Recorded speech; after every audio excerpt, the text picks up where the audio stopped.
কল্পনা করুন এমন এক রাতের কথা যখন সময় থমকে গিয়েছিল।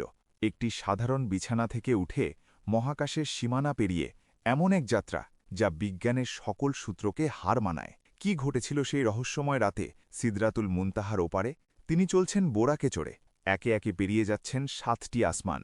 আদম আলাইহিসসালাম, ঈসা আলাইহিসসালাম, মুসা আলাইহিসসালাম, সবার সাথে দেখা হচ্ছে, কিন্তু গন্তব্য আরও উঁচুতে। জিব্রাইল আলাইহিসসালামও যেখানে থমকে দাঁড়ালেন, সেখান থেকে তিনি একাকী এগিয়ে গেলেন মহান রবের সান্নিধ্যে। সেখানে কোনো পর্দা ছিল না, ছিল না কোনো দূরত্ব।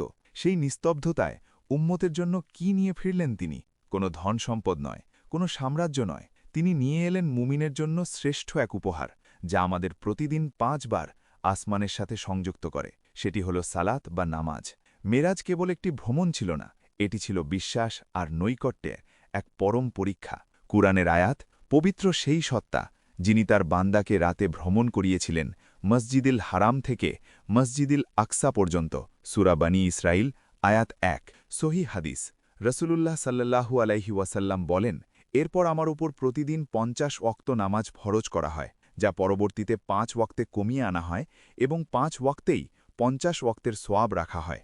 সহিহ বুখারী, হাদিস নম্বর ৩৪২। নামাজ হল মুমিনের মেরাজ। আজ কি আপনার মেরাজ সম্পন্ন হয়েছে? কমেন্টে জানান এবং ভিডিওটি শেয়ার করে অন্যদের জানার সুযোগ করে দিন। এমন আরও ইসলামিক ভিডিও পেতে আমাদের চ্যানেলটি সাবস্ক্রাইব করুন।